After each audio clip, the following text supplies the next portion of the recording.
Hello, thank you for joining me. I'm Helen from Mode to V. Welcome to my podcast. This is where I share my experience, knowledge and skills. I think we're live. Woohoo. Yeah, I know. So welcome along. Helen Oakes, and I'm Danny DeHeck, as my intro said. Now this is Helen's first podcast of her own. We're going to set up Helen. Helen is actually a photographer. She's also my partner.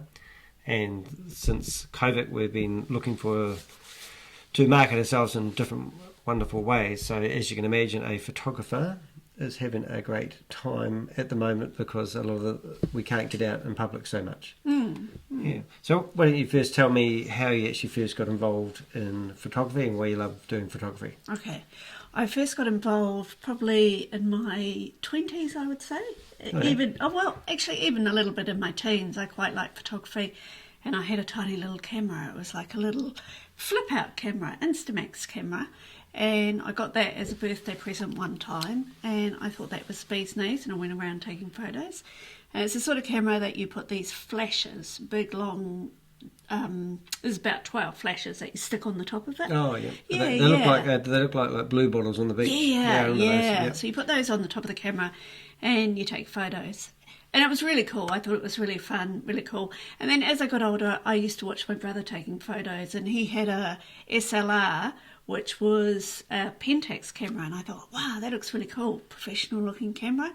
So then I decided I'd get myself a camera. So I got myself a Minolta camera with a Sigma lens on it. And it had all the manual dials on it. And I was like, oh, this looks a bit tricky, but I'll have a go. And I used to always put it on one setting. And I thought, if I put it on this setting, I'm bound to get good photos. So I'd always put it on one setting. And then I gradually started playing around a bit more with it and started learning more. And then I used to look at my brother's photos and go, wow, they're really amazing. I want to get further in the photography field. Yeah. So what type of photography would you say is your genre, as they say? My genre would be people photography. I love taking photos of people. I love taking photos of sports people. All right. And have you done any events that come to mind that you're really proud of? Yeah. I love doing gymnastic events, like national gymnastic competitions. Right. And I love doing just portraits of people for work shoots and also for sports shoots. Right. So I mean, photography's taken a bit of a twist over the last few years, because I know I used to call myself a professional photographer, and then you explain my type of photography that I am. But I think because most people have a camera in their pocket, they can pull it out and they can take photos. So how do you actually compete when you're at a gymnast event and there's mum and dad taking photos of their friend, or their daughter, or their friends' children? Yeah. Is that something that makes your industry hard? It does, because everybody has a camera and everybody has a cell phone. And a cell phone has an amazing camera on it. I mean, some of the cell phones now, I think they have 40 megapixels. Right. So you don't really compete with it, but you offer a service that is like a one-on-one, where you can get much better photos. And like, for example, in gymnastics, I'm right there, I'm on the floor, whereas people are sitting in the stands and they can't get as good photos because they're not as close. So what I'm offering is the close-up, the in the action shot. So you got the good gear as well. Yeah. And also your experience, because you used to be a gymnast teacher. Yeah. So you know when to take the photo at the right time. Yeah. And also how, I mean, because I've seen your photos and I'm amazed. Yeah. But I think the camera you've got at the moment, you said it can take like 16 photos a second. 16 frames a second. It's a Canon 1DX Mark II, and it's the big daddy of sports cameras. It's great. Yeah. So it's quite a hard case in a way, because theoretically 16 photos in a second, you can just hold it there and just hold the button down for a second and take the photos. You can, and everybody thinks, well, if it's got that many frames a second, you're bound to get a good photo. But you can still mess it up, I guess, having the wrong settings or not capturing that minute piece of action that you want to get. So it's not a fail-safe. You've got to, as you say, you've got to know the sport. You've got to know what's going to happen next, and you've got to be able to read the action, I guess. So I know you've been going to different events, gymnast events, and the lighting's always been a problem. And in Christchurch, New Zealand, if you're listening outside, they've got a new gym that's got pretty good lighting, or is it they've done good this time? Oh, well, it's really good. We've got some good lights this time. The lights in the old gym used to flicker. I think they were fluorescent lights. And you would get colour cast. You get pink and you get green and yellow.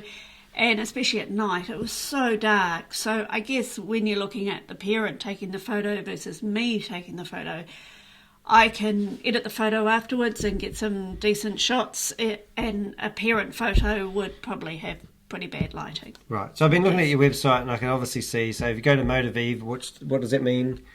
Wannabe means way of life in French. Excellent. So I've noticed you've got galleries there. I can see that you've got different types of photography, and I've been encouraging, because I've been doing a bit of website marketing quite a few years, and I've now seen that you've got aviation photography, commercial photography, lifestyle, sports and events, I assume, and sports traits, and you've got little packages that people can sort of get an indication that it doesn't have to cost the earth, but obviously you still have got your professional photos. But one thing when I looked at your website, I actually really love looking at your galleries, because I can certainly see you've taken quite a few photos of different things, different scenarios.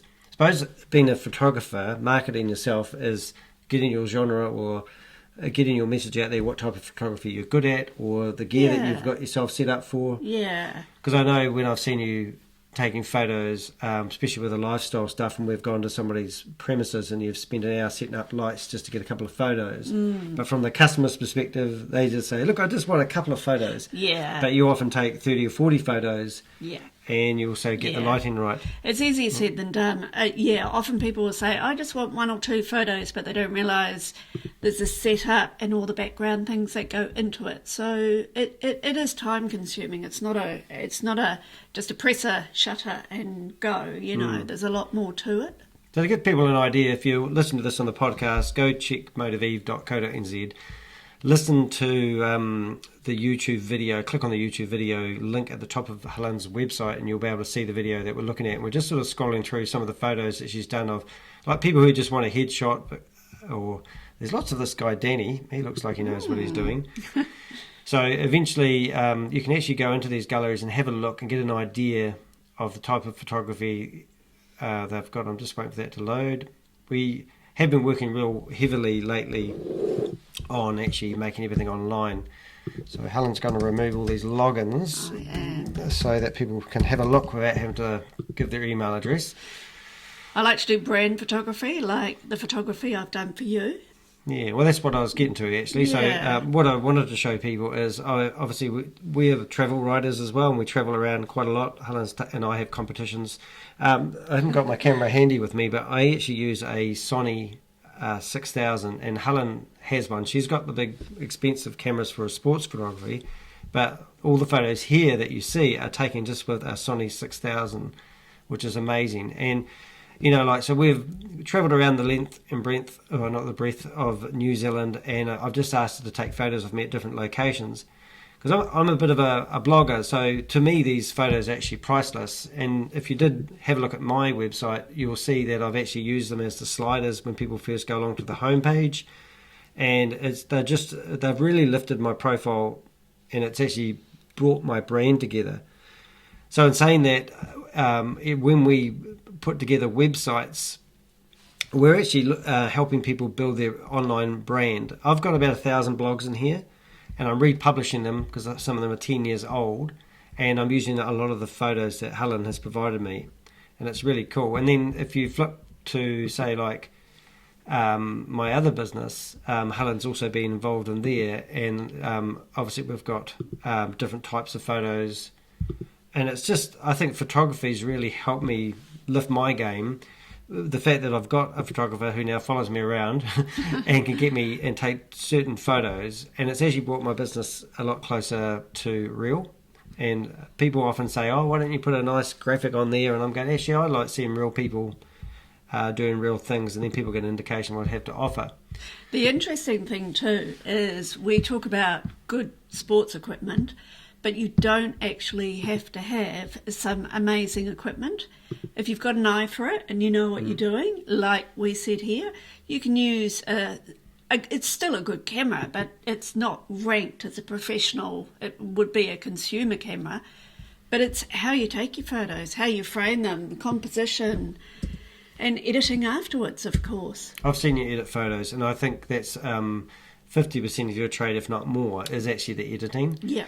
I didn't understand what raw photography was, but basically with raw photography, it gives Helen a photo that she can actually manipulate a lot and get the colours out with people. What's a good one here to look at with the girls doing the gymnasts? It would be, these national ones, maybe, the older ones. Yeah. And it, so yes, you can all take a photo of, I suppose, the girl doing the tumbles, but it's actually capturing them prepping and getting ready for it. Yeah, that's right. I absolutely love the one. I think you've got one in a guy. You can see all the dust. The chalk that they use on their hands. Yeah, it's showing those sort of things. Which one's a good one to look at? Just go into the training day ones. They'll be fine. Yeah. So recently we got a videographer to come along, and he strapped a GoPro camera to the girl, and she was doing tumbles. And then when he's doing a promotional video, all the clips in between were tied together with a tumble, and it looked really, really cool. It's really quite cool. But it was quite good because I think you helped Pablo with how to get the photos because of the lighting and... That's right. Yeah. Lighting is always a big problem when you're shooting in indoor venues. So for this sort of thing, you really do need a good camera. Good camera, good lens. Look at the skills. Yeah. They've all got that, probably something they look at later and probably go, oh, my expression on my face. Yeah. Yeah. But these are the sort of photos that a parent couldn't get. You just can't get that close. Yeah. Oh, yeah. Boy, he's got really into it, aren't they? Well, yeah, and you can see muscle definition. You can see the expressions on their face. You can see how hard they're working. Oh, good it's quite stuff. Cool. So where to from here with you and your business? Like, what are you hoping to achieve? I know we've diversified a little bit with our online shops, but we also really want to focus on helping people and their businesses build their own brand, really. Yeah. Well, I'd like to do some photography workshops, which are sort of in the background at the moment, but I'm going to start working on those. And I'd also like to do a little bit of studio photography. But I still love my lifestyle photography, and more of that would be good. I love going out to a location and getting some really cool shots with some different backgrounds. So that's kind of where I'm heading, and I want to do more sports photography, but at the moment that's not going to happen. So that's sort of on the back burner for a while. So if you were giving some advice to a wannabe photographer, maybe they didn't have a big budget and they want to get involved in photography, what sort of things do you think you would advise them to do first? Well, it depends on what sort of photography they want to get into, but I guess any type of photography would be to go and approach a photographer, ask if you can watch them, go along to a shoot with them, and learn that way.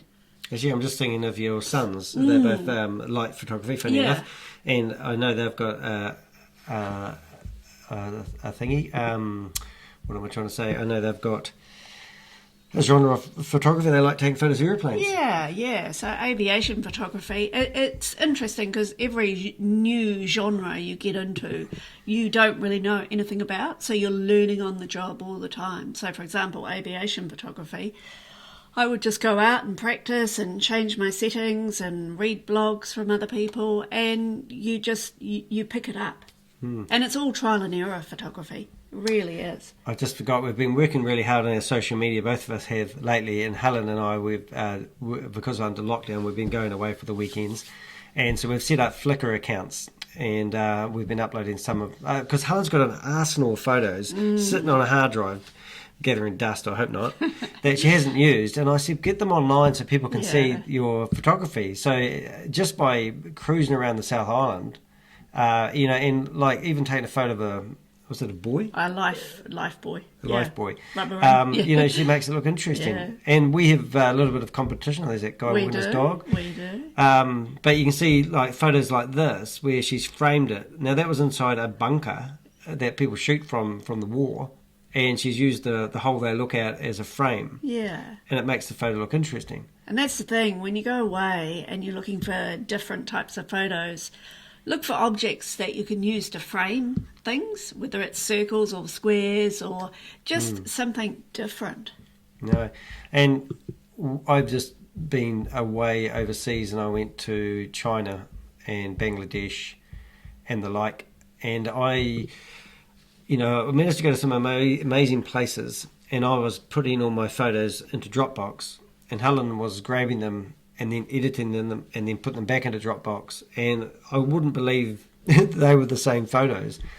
And I'll show you some I've taken of Bangladesh, and I'll just show you what Helen's done when that loads. Oh, there it is. So Danny would give me the raw images, and a raw image is an image that's had no sharpening, no contrast, no colour corrections, and they're quite dull. They're like they're classed as a digital negative, and a digital negative would be like an old film negative, where when you get it printed, you get contrast put on it, saturation, and it changes the photograph. So raw is a good starting point, and I will put my presets onto Danny's photos and my photos, and it just brings the photo up and gives me, I guess, a point of difference because it's my signature style. Often I'll look at photos and go, oh, that looks like my photo.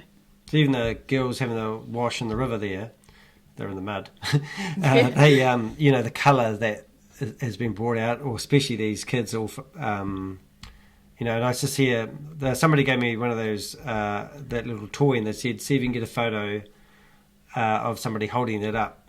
And, I managed to, but yeah, just, you can see all the colours, like the colours of the buses, brings them out. That photo's a bit drab on the left, suppose, but there's, But then the colour has been brought out. For example, this one, yep. It's got like a hazy look, and that's another one of my signature styles. I like to have that really matted sort of hazy look on them. I love that. Yeah, I just had such a blast. I mean, so what is a street photographer? Because that's what you told me I am. Yeah, so a street photographer is someone, it doesn't necessarily have to be in the street, but it's a photographer that captures people in their own environment. It's almost like a documentary photographer where, let's say you are on the street and you're capturing photos of people going about their everyday life. And often a street photographer will be someone that takes a photo and the person's not looking at you. You can get photos, of course, of people looking at you, but it's what you prefer, I guess. But both are classed as street photography. But it's getting people in their own environment going about their day, I guess. Yeah, that's quite cool. Yeah, absolutely love it, actually. And when I was travelling, I'd have a video camera in one hand and a still camera in the other. And I'd literally be walking up to people and taking their photo, hopefully them not seeing me. This is one of my favourite photos. I don't know if you can see why, but the guy with the pink scarf on, the colour that obviously is a good opportunity to bring out some real colour, and also all the other things in the photo. But I absolutely love photography. You've actually introduced me to it. I mean, I travelled the world 20 years ago with a Sony Cybershot digital camera. Yeah. And now I travel with that wee Sony 6000. Yeah. And I just take these photos raw. The camera cost me, I think, $900. Yeah, well, I had the Sony A6000 first because I didn't want to carry my big camera around all the time. We'd go to Melbourne or Sydney or wherever, and I'd always be carrying a really large camera that I used for mainly my sports photography or portrait photography, and I thought I need something that I can travel with that's really lightweight. And the Sony A6000 is actually a mirrorless camera, so it's really light, and you can take it away and you look very inconspicuous, which is what you want to look like when you're travelling. So I bought one, and then Danny loved it so much he went and got one too. Yeah, copy him. Yeah, it's really cool. But it's a great little camera. So the other thing that we're doing with our photos, we are in the process of, I think, I don't know if we've got yet, we're going to start selling digital prints on Etsy. And Helen's already started her store. We haven't actually linked it off your website yet. I haven't linked it to my website, but it's on Etsy. Yeah. Yeah, we'll probably find it a bit hard finding that unless you know the address. But if you're looking for any help with the social media stuff, I mean, we've got so much content. If content is king, this internet that we're using is so friggin' slow. And we just got fibre. So what's with that? Oh, yeah, we haven't got it on yet. Oh, We've got to ask them to do that. But Helen's been working on her Pinterest. So you can go there and she's got lots of, different galleries. The other thing that she's got a big presence on is Instagram. I think you've got on your flying stuff, you've got a bigger follower. I've got over 3,000 followers on my Instagram for my aviation shots. Yeah, so that's cool. So there's a bit of fun. Yeah. So the purpose of the podcast, as I said, Helen's going to be. We're going to do a dual podcast, and then we're going to obviously use the sound recording for Helen's first one. So we are recommending that you tune in. I don't know how regular we'll be. They tell us you've got to be quite regular. I've been doing podcasts. We'll do our best. Yeah. We'll do our best, but by all means, subscribe to our channel. We'd love to have listeners. Give us some feedback. Any questions about photography, certainly can have a go at answering those. And obviously, if you want some photography done and you're looking for anyone that can do it, check out motivive.co.nz. I'm Danny, and you can also find me at dehick.com. So that's really it, really. Anything else you'd like to finish on? I'll just bring up your Instagram account before we go. And, that guy's kissing that lady. But have a lot of fun with photography. I think that's what I've learnt. And also with editing photos, you can actually, like that photo doesn't look anything like the original one. No. But it's an interesting photo. It is, yeah. I think the thing, and this one too, the middle one, the thing with photography is pretty much anything goes. And for me, like Danny said before, the editing is a really big part of it for me. It just really finishes off the picture and makes it into something quite special. Yeah, and cool. I use textures in some of my artwork because I make artwork too. I have textures as well. So, for example, these ones here with the field. Is that Boulders Bay? That's Meraki. Yeah. Meraki, sorry. Yeah. We went to Meraki, side note, and I'd never been into the township. And I didn't know you didn't take that day, though. No, that's quite old. I thought you hadn't been there before. Yeah. No, good stuff.